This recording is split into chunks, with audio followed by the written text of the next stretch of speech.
Okay,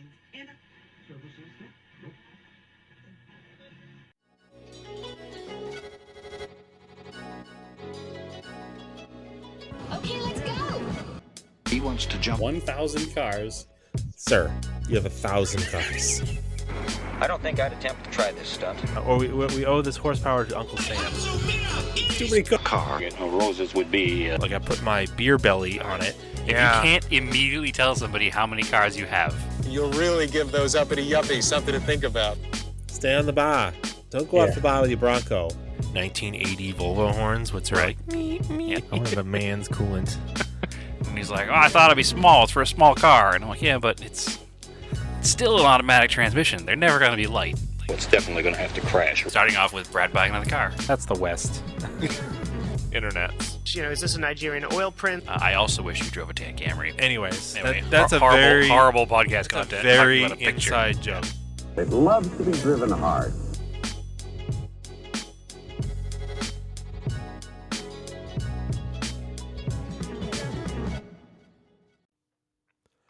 All right, welcome back to another episode of Auto Off Topic. How are you, Brad? Andrew, I'm wonderful. This is our third podcast in a week and a half, and our 2 weeks. No, a week. A week? Yeah, Friday to Thursday to Thursday. Yep. And we still get stuff to talk about. Yeah. Can't shut us up. So the last episode that we had for the Transamerica Trail with Andy and Mercedes, there was an issue with the audio sync. I fixed it, so if you were upset and didn't finish listening, go back and you can listen to it again. It's all fixed. So Perfect. Yeah.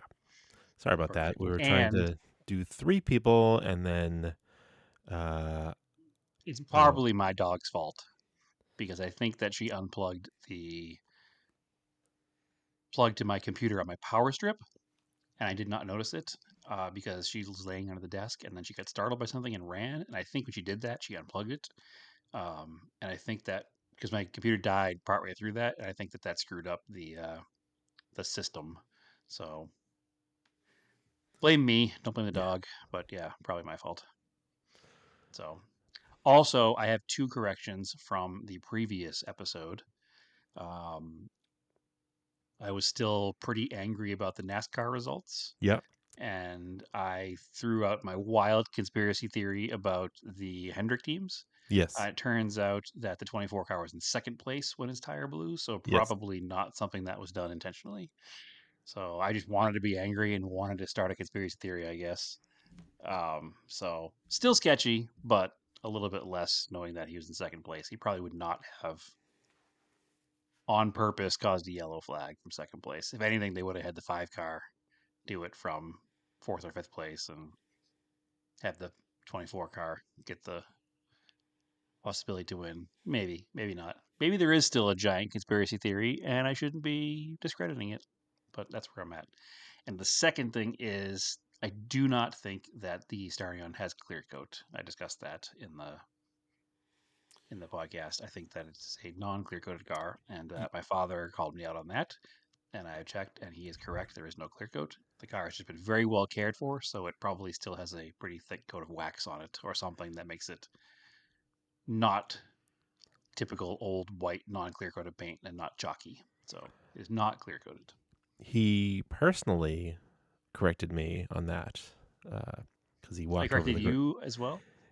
He told me that he was going to tell you because he came over. Well, my dad and I were working on the Volvo, so came over to the garage. Well, I will like to say to him that he said that no Japanese cars then had clear coat, but I will go out and say for a fact that my 78 Colt, which is a Mitsubishi Lancer, definitely has clear coat because you can see the clear coat is burning off of it. Yeah. Nonetheless, it had clear coat. Any solid colored paints didn't. Correct. Definitely not at that time. So it's also probably the reason that there are a couple of corners in the car where the paint is rubbed all the way through from years of polishing that non-clear coated paint. Eventually you run out of paint. Mm-hmm. So like both quarter panels at the very end of the car have no paint left on the very corners. It's been rubbed through all the way. Is the Colt? No, Which on car? the Starion. Oh, okay. Sorry, on the Starion, because the Colt has clear coat, so Oh, it does not have any rub through areas. It has burned through in the clear coat, but does not have rub through yet, ah. except on the roof where the clear coat is no longer there. So, but yeah, the car is definitely not clear coated. So I'll take that into consideration as I clean and detail it more. But those are my pedantic corrections. I can admit when I'm wrong. I promise. Although I think I said maybe clear coated. I don't think I said definitely clear coated. So I don't know. If only it was a recording of it that we go back and listen to. yeah, it's not my job. Yeah, it's not mine either. Clearly, why some of the editing doesn't go very well sometimes. Yeah. It's funny. It usually works fine, and then sometimes it doesn't work. And uh, I don't know. I'm using the auto editing of the software. I don't know how much of it is an AI. It says AI. I don't know. It could be a buzzword. I don't know. It sort of figures out probably the highs and lows and the peaks, and just kind of figures it out. Who knows? Everything is AI, Andrew. Yeah. And I don't know. I'm using it to automate something that's kind of boring, which is not listening to this podcast. That's not boring. Editing the podcast. Listening to it right after you recorded it. Yeah. Yeah. Also, listen, there are useful functions of AI. It's just the useful function is something like that, not stealing artwork and reposting it as It your would own. be weird if we wrote a script and then told Google to voice it into a podcast and then said that was the Auto Off Topic podcast. That would feel very strange. I don't think I have any interest in listening to a podcast like that. No.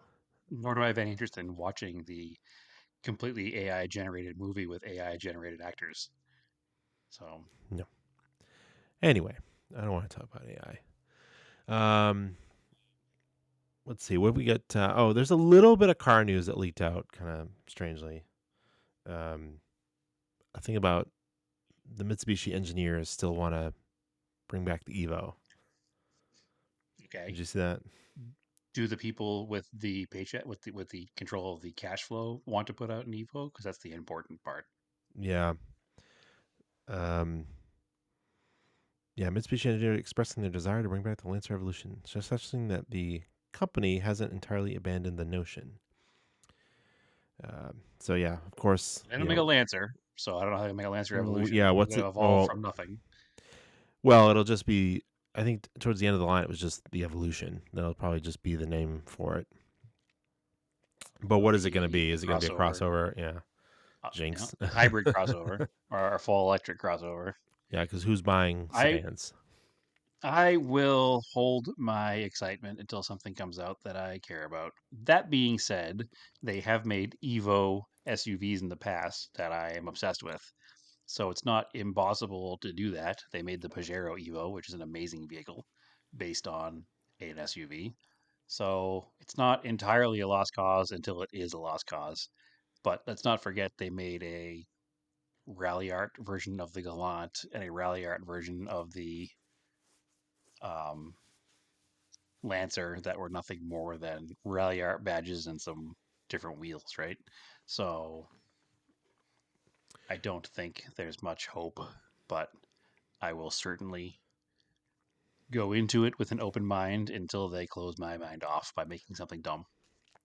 Just start by bringing back the Montero as a body-on-frame SUV. I mean, sure, Broncos sell well. The Toyota brought back the Land Cruiser. That sells. Yep. Like, I don't think you could not sell them. Like, I think people would actually buy them if you had. And if you bring it in as a competing vehicle to those kinds of vehicles with a slightly lower price point, I think you'd have a winner on your hands. You can even base it on some Nissan parts if you really want to. I mean, the Land Rover, the Land Cruiser, is that what it is? Yeah.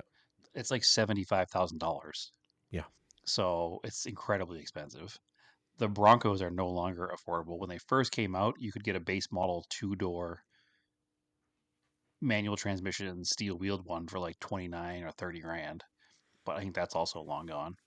So if they brought something in that like low 30 to 35 grand range, I bet they could have a pretty good hold on the market if they had some on Mitsubishi like good marketing and an actual capable body on frame off road vehicle. That would be kind of Even if they a made a cool way to, Tacoma yeah, size pickup, Frontier size sure. Tacoma pickup. And it's not like they don't make one. Just got to Yeah. federalize it and get it over here. How hard could it be? It's already all set for, although I guess in our Oh, current climate with tariffs and stuff, none of this is possible. So yeah. It's who knows. I don't know. Otherwise all a pipe dream. I don't think about Mitsubishi at all anymore. Sometimes, other than the cars I own. I will say though, when I, being in um, the automotive repair space every day as an insurance appraiser, I do go to the Mitsubishi dealer locally from time to time to look at a car To be depressed. or yeah, well, I have to go there to look at a car for work. And surprisingly, the local Mitsubishi dealer, who I don't know anything about, I think it's just called Bell Road Mitsubishi, they have in their service department, in like the main offices of the service department, they have a giant Starion poster and a giant Lancer Rally from like 93 or 4 um, poster on the walls. So they have a little bit of heritage love, at least at the local dealership level. So I don't think the people that work there know anything about it. I think it's somebody who runs the dealership maybe did that, but at least there's something. Most Mitsubishi dealers are barren of any history. Every first gen Outlander Sport I see now, like the early ones, just look like a clapped out Nissan Versa. Like same energy now. It's For bad. sure. Are you talking first gen like 2003? Oh, no, those have disappeared up here from rust. Yeah, there's not many Uh, left here either. I'm talking, yeah, so that's not even correct. I'm talking the ones that came out in like 13. The little Like ones, my sister's car. the first one she had after the Yeah, Lancer. But I think yeah. even I older think than that, it would be the same generation as their Lancer, like the early ones. sure. And they came in that like teal color. Like I saw one the other day, it was just beat, and the plastic fender was broken in the front, and the flex pipe was broken. It was very stereotypical. Person was leaving Dunks with a big Oh, iced coffee and a it's cigarette out the window. pretty much a 15-year-old car at this point. So 15-year-old cars in New England are not exactly going to be cherry. There is one first gen Outlander around here, like the early one, like the 0304 body style ones. Um, but it's super rad because it's got a 4G63 turbo Oh, there you go. and it has a 6-speed manual, and it also has the same wheels that are on my Eclipse, the ones from like the original 1990 ad brochures. And it's driven obviously by a Mitsubishi enthusiast, kid named Brandon, who I actually bought my 6-bolt timing cover off of. So he's got a bunch of Mitsubishis at his house, but his daily is that first gen Outlander with a 4G63 Evo, like Evo 8 motor in it. So super Yeah, cool. that's really cool. It's really cool. Yeah. Yeah. It actually was stolen about a year ago, and he found it and got it back with no damage somehow. Nice. Well, So totally random. good that he got it back. Not nice that it was stolen. No, absolutely. And Brandon's a super cool guy. Like if you ever need any Mitsubishi parts, or like I shouldn't say Mitsubishi parts, if you ever need any DSM parts in Arizona, he's the go-to guy. He's got a yard full of first gen stuff. Ah, cool. Well, Anyway, yeah, I don't know. Get anything else? That's pretty much all the car news I have. I mean, it's the first time we've had car news in 3 years, so good on you for having something. There's not much. I don't. Literally, I haven't seen any. I mean, I'm not even being. I don't. I haven't seen any new car that's like that looks cool. I don't. I'm trying to think of something. Like, No. and I don't feel like that's. I like to think it's not me getting older and just liking old stuff, because there are sometimes new stuff that comes out. I'm like, that's pretty cool. but I haven't seen anything that does anything for me. I mean, there are a couple available vehicles that are like, if gun to head, buy a car right now. Like I like the Corolla GR. I like Yeah, the I do like that. 86 and the Subaru BRZ. Those are fine. And I like the new Z car. And I don't hate the Supra. Like there's definitely some sports cars out there Yeah, that aren't terrible, and there's still manual transmission available in all of those cars that we just spoke of. So there's still some stuff out there. The Miatas are still good. There's it's just nobody's buying that stuff, and the stuff you see day to day is just carbon copied crossovers. Like there's no difference. I had to do an insurance claim for a Aston Martin DBX. yeah. So that's their like big SUV. I don't know if it's shared with any other big SUV, but if I didn't look closely at it, I could not have told you that it was a $200,000 to $300,000 SUV. It just looks like a, I don't know, MDX. Like there's no definition to me of why that's a $200,000 plus vehicle. I also was disgusted when I looked at the prices of the windshield and glass roof up. Um, the windshield's $9,000 and the glass panel roof is 16 grand.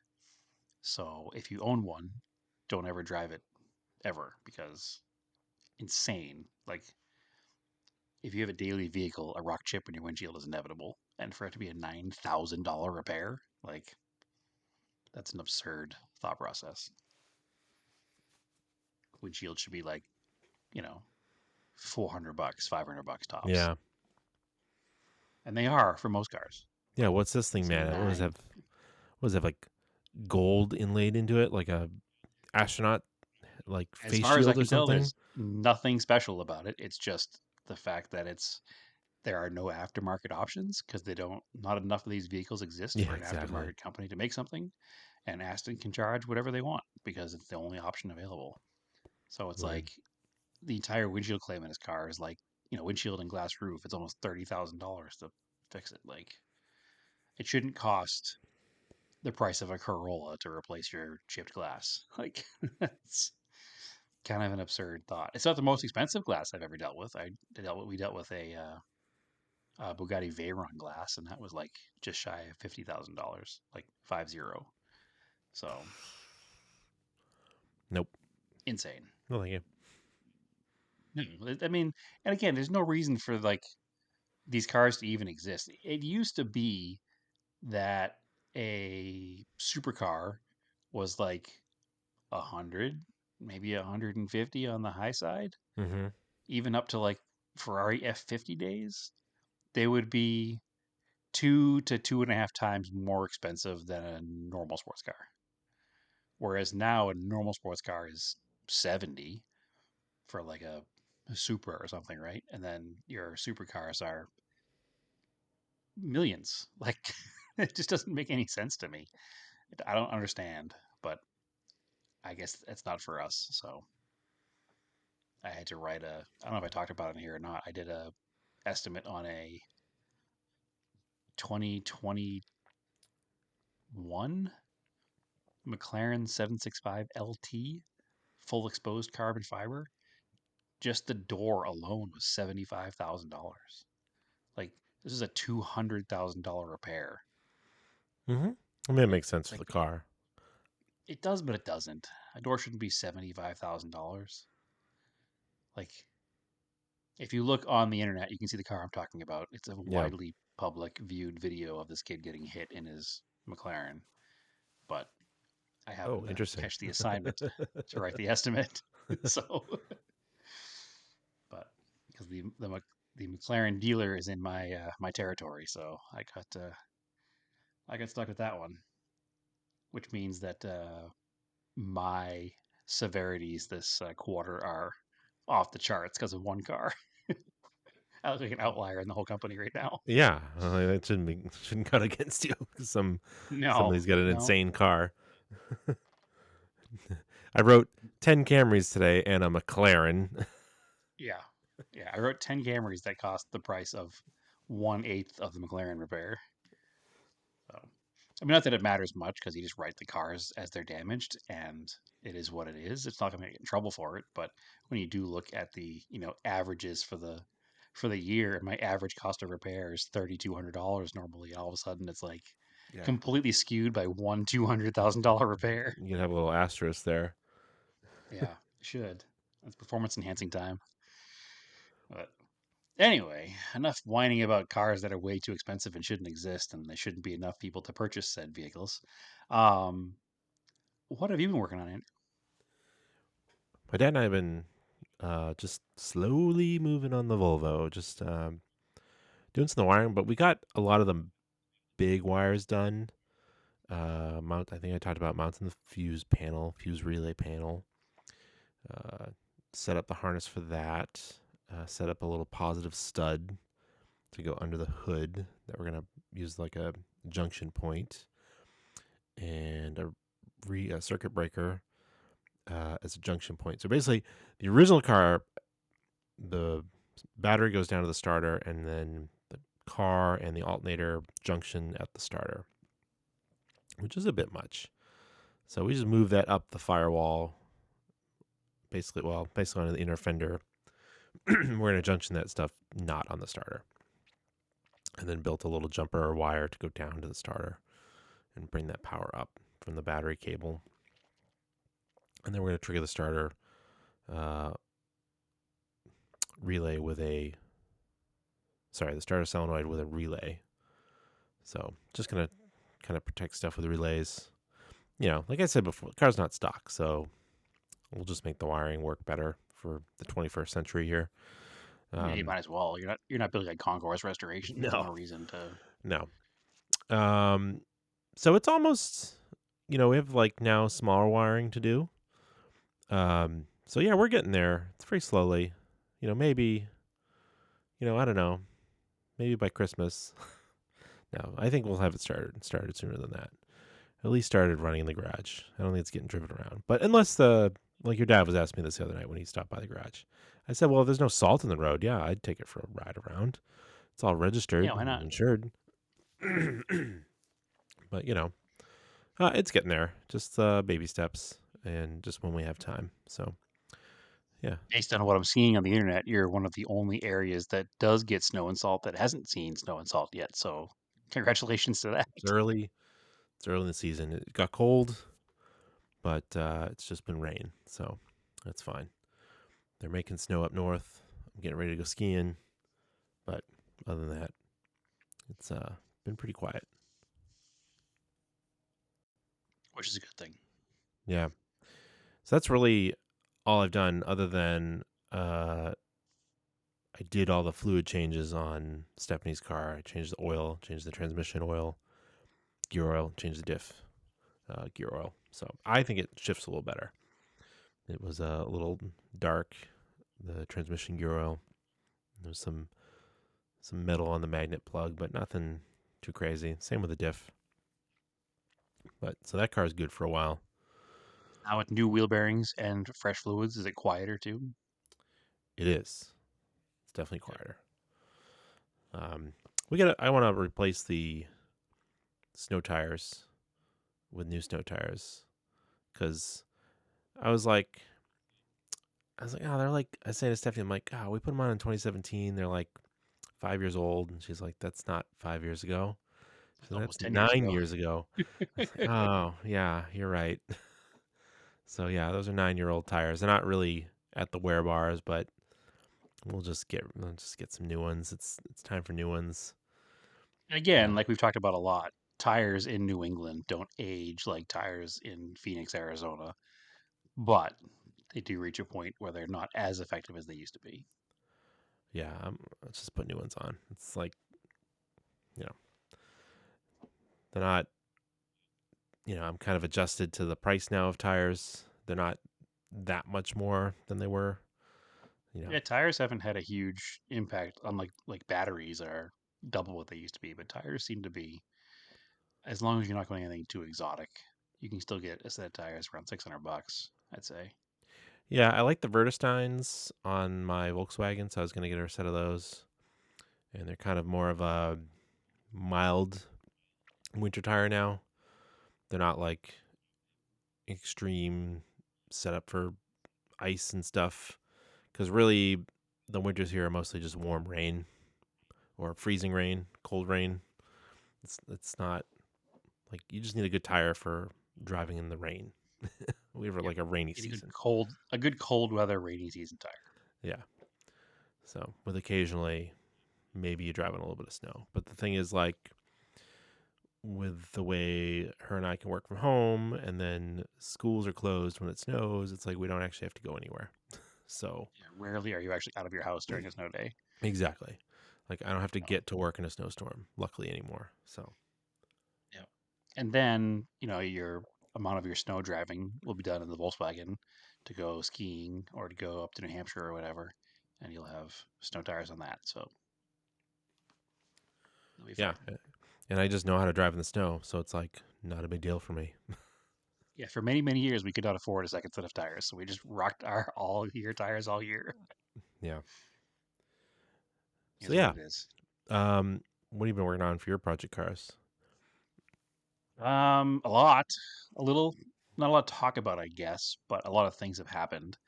I finished up the McCord door handle issue. I think last time we talked about that, I had the screws were wrong, and I had to go to what's Scott call it, Ace Hardware Racing, and go to their bolt department and find some screws that fit the threads on the plastic handle. So that got all taken care of. The door panels all now reinstalled. Everything functions as it should. So that's going to start coming out this weekend for um, trying to show it as a vehicle for sale. So hopefully that moves it pretty quickly. A couple more things I want to do to it, but I'll get to that when I actually do them. Um, the big thing I've been futzing around with this week, even though I said I wasn't going to do it until I finished everything else, I have been anyway, is the white Starion, the 84. I talked about it last week. I had done the tape residue that was all over the side of the car. And then this week, for a couple hours after work each night, I've been going out there and cleaning things, like mostly interior stuff, because it's quite grody inside the interior. It sat for I don't know how long without that window glass, and who knows how long it was since it had been cleaned before that. Um, and I have to say, it is immaculate inside now that it's been cleaned. Like, there is maybe one small crack in a piece of trim here or there. There's one little tiny cut in the seat back, like the back of the front seat. Um, but it's nothing. It's nothing you'll ever see unless you're looking for it. The back seats are still like soft, brand new leather. For some reason, it looks like the seat belts in the rear have never even been plugged into their receptacles. Like there's no like surface scratches from being pushed into the seatbelt clicker, the receiver. Um, it's just it's been fun. It's been a lot of work, but it's been a good like no brain power really needed kind of not quite instant gratification, but quick gratification to kind of get through all of it. And the color of everything is coming back, and it's just overall just a I don't know. It's been a pretty amazing experience. Um, Shouts out again to another Chemical Guys product. There's a leather cleaning product that they have that I've been using. I took a picture of it. I was gonna tell you what it was, but now I can't find the picture, so I guess maybe I won't. Um, that's odd. Anyway, it's the Chemical Guys leather cleaner. I haven't even gotten to the point yet of using the leather conditioner. That'll be next. Um, but it really works really well. Um, it took what looked like hard old leather and cleaned it up to be almost new. Let's see, it's actually called Oh, I knew already what it was called. It's called leather cleaner. It Yeah, doesn't have a fancy name. I actually use it on the Volkswagen. It works on synthetic leather too. Yes, I was reading it. I was trying to use it on the dashboard, which is so the seating surfaces in the Starion are all real leather, and then all of the leather-looking pieces around the seating surfaces are vinyl, and it worked really well on that vinyl as well. It's And like it's pH balanced, I guess they yeah, say, so it's not going to affect the dyes and the colors. yeah, I use it Um, definitely on the steering wheels, the leather steering wheels on the Subaru and the Alltrack. Yeah, other Um, than the very top edge of the steering wheel in this car, it cleaned up very nicely.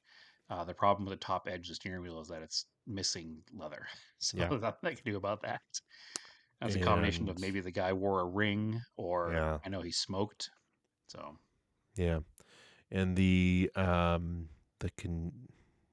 not the conditioner. Yeah, you said the conditioner. I believe the conditioner has, or maybe there's a different version of it. I have one that after I clean it, it's from Chemical Guys, and it's a ceramic coating in it, so it keeps at least in the Volkswagen, it keeps the synthetic stuff looking really nice and easy to clean again.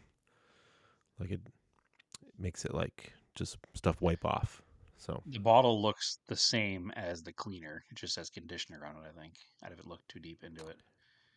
I Um, might have a different one then that's like synthetic leather ceramic or something. they could. They could. And I'm going to do this first. It's like the most aggressive like leather conditioner they sell.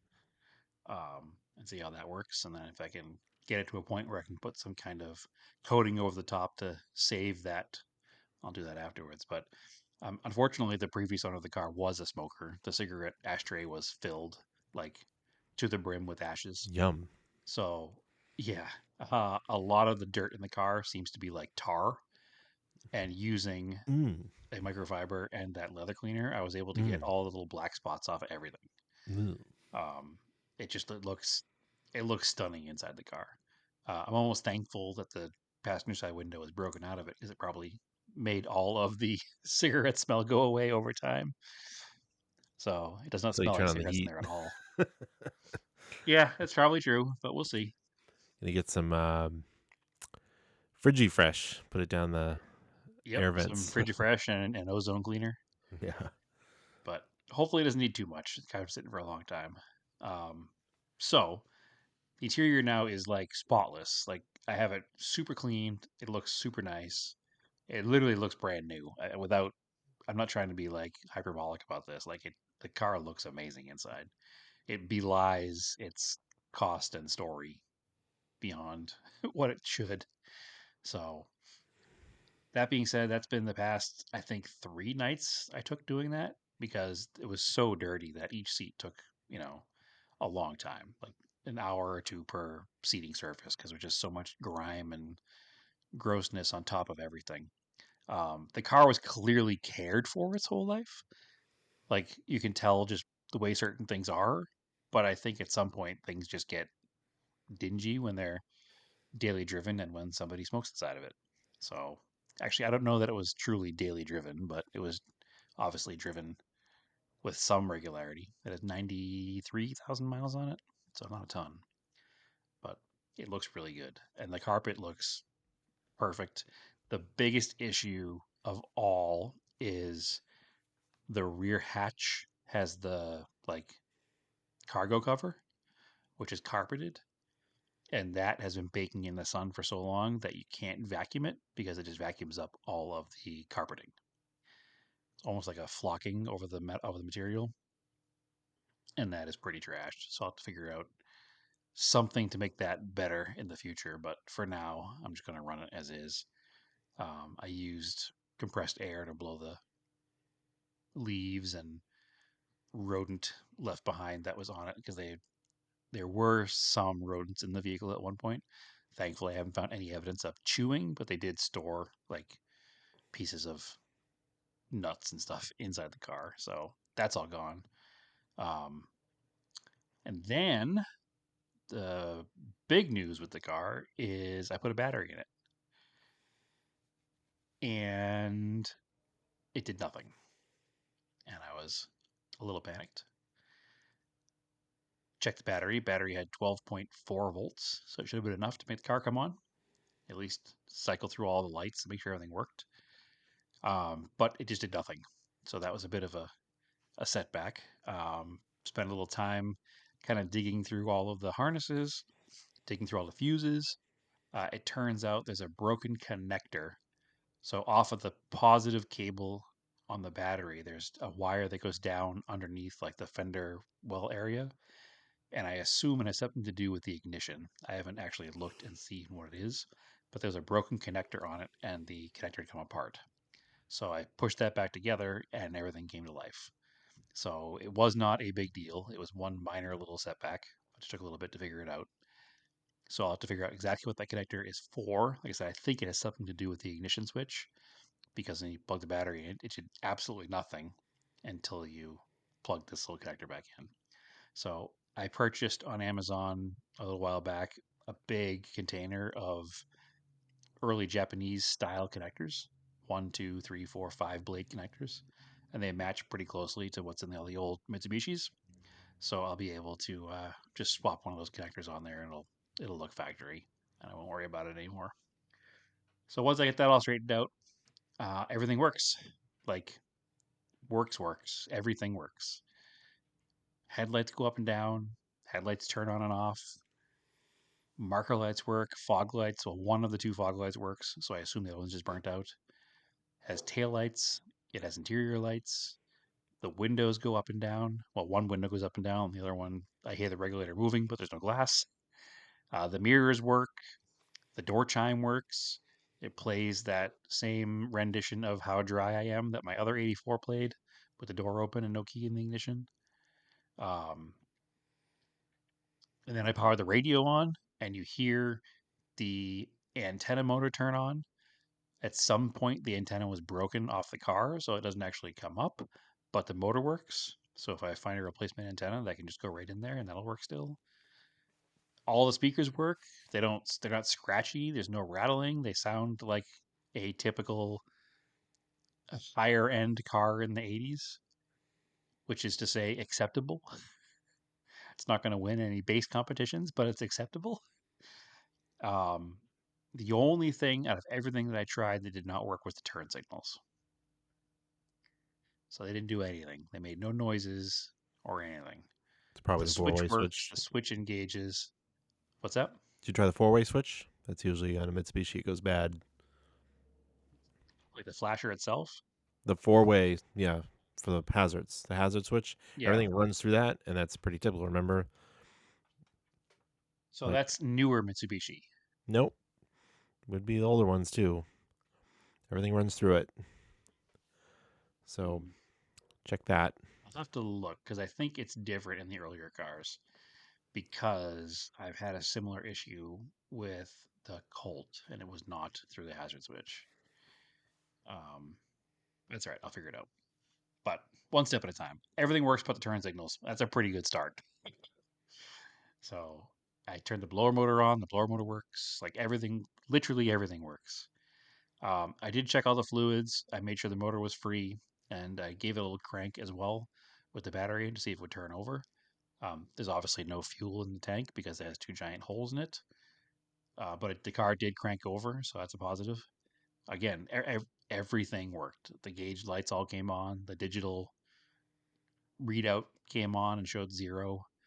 So there's no reason for anything to, I think, hold me back too much once I get a fuel tank for the car. It should hopefully be a pretty simple process to make this thing roadworthy. Not finished the way I want to finish it, but at least roadworthy to get it out there and driving. So, I mean, if this is like a Mighty Ram level save, then that's 2 huge wins for you this year. 2 huge wins. Yeah. The Power Ram was a little bit more work, I think, than this was going to be. But overall, like, yeah, two cars that sat for a long time and just went back out and drove. You know why? Because they're 80s Mitsubishis, and who made a great car in the 80s? So Also saved by being in the dry, arid climate of Arizona. yeah, that's the one Achilles heel. Obviously, is the rust. So these ones don't have that, but nonetheless, I will be pretty happy if they're both up and running and good this year. They're both the same color too, same white paint code. Hmm. So Not clear coat. no clear coat, yes. But yeah, this will be a pretty huge win. I wasn't going to dig too deep into it, but everything has just been so easily done that I don't see why I shouldn't just finish it off and get it to a point where it can run and drive and continue to be cleaned up. And I still do want to steal some of the parts off of the other car, specifically the limited slip diff, because this car does not have that. This car has an open diff. Yeah. Um, but my desire to switch out the entire interior to the brown and tan has kind of gone away because of how nicely this interior has Yeah. cleaned up. The maroon is pretty cool. Just Yeah, save that. it's grown on me. Just pack that tan away somewhere else for something else. Well, my future Mitsubishi plans call to have a narrow car and a wide car. So if I found an 86 wide body car, that would have the same interior, and I could just slip all the stuff from the white car into that in the future someday. So that's somewhere in the very distant future, but that would be kind of a neat have a wide car and a narrow car together again, like I used to. Hmm. But that's kind of my future Starion collection. But for now, I will be very happy when this car is up and running. Um, and it's again every day it becomes that much easier just to fix and make work. So hopefully, not too long from now, it'll be running and driving, and it won't cost me any extra to put it in the road because the old car has been registered and insured the entire time I've had it out here. So I'll just change insurance over to the new one, and then it won't even change my monthly bills. So, although I'll probably have a slightly higher agreed value on it than I have on the other car. The other car has the minimum Haggerty value, which is $3,500. So I'll probably up that a little bit. So it'll change a little bit, but nonetheless, I'm quite happy. And also, my dream, like ultimate dream after doing auto suspension, would be to put a rack and pinion steering in it because supposedly it makes the car completely changed. And I learned today there's a company that makes a bolt-in front subframe that replaces your stock subframe, uses stock engine mounts, and is set up to take a Nissan 240 steering rack. Yeah. And didn't So what about the stuff? Didn't Techno Toy Tuning just come out with suspension arms for it? Techno Toy Tuning does the coilovers for the car, and they have the radius rods for the car. But K Sport is right here in Phoenix, Yeah. and Ron, who's been on the show before, runs K Sports in his Starion and likes them, and they're local. So I might go talk to them about doing the coilovers from them. So we'll see. But the big plan for the car is to put coils in it and put the 15 by 7.5 Watanabes that I have currently on the Sapporo onto this car. So that is the plan. And then put the Enki 92s that are on the other Starion on a Sapporo. That's the ultimate goal. But Nice. learning about that aftermarket subframe that's set up for a steering rack is huge because one of the biggest things with the Starions is they have a recirculating ball steering setup, like a worm gear style steering box, which is not ideal. Um, and something that's a little bit more precise would make the car that much even better. So that may be a thing. We'll see what happens. It's also not super expensive. Probably more expensive trying to find the steering rack and parts to convert that, but it's all just a bolt-in scenario, which we like. But I just want to make the car fun and usable, and also ultimately look really cool. That's the whole plan with this car. So and it's coming along a lot. I initially too I wanted to do like a back half like 4-point roll bar like your Talon has, but the interior is so nice that I'm not going to do that either. Nope. It's going to stay the way it is. Just leave it. Put your Yep. Momo in there and Epco shift knob. Yeah, I was looking at the Epco shift knobs tonight. I'm going to buy one with the right shift pattern and put the Momo in there, and it'll give it a little bit of motorsports flavor, and it'll take care of the scratches on top of the steering wheel because there's a brand new Momo in there.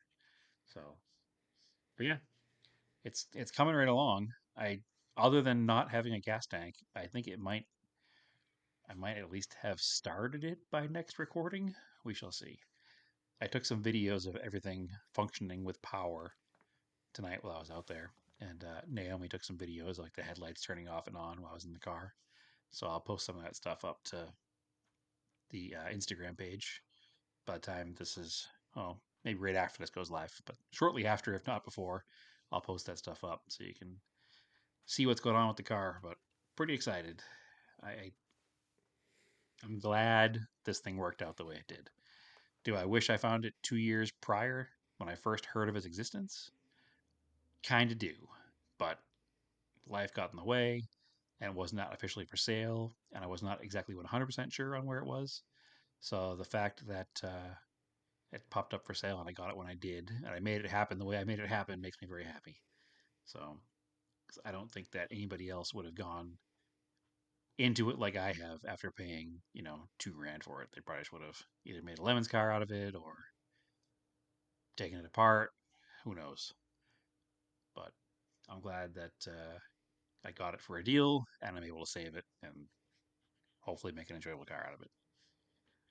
So hopefully I can find a fuel tank pretty quickly. There is down in Tucson a flat body Starion in a junkyard. And if I can't find parts quickly, I can make a trip down to Tucson. It's like 2.5 hours, but it's fine. Or I can see if my Tucson friend can snag the gas tank out of it for me. But yeah, pretty excited about it. So that's my project car update. I haven't touched anything else, but I guess that's actually a pretty good update. So it's been a lot of labor, but not a lot to describe what I did because I just cleaned things. Nothing wrong with that. Nope. I like cleaning stuff. Getting ready to do other Yeah, stuff.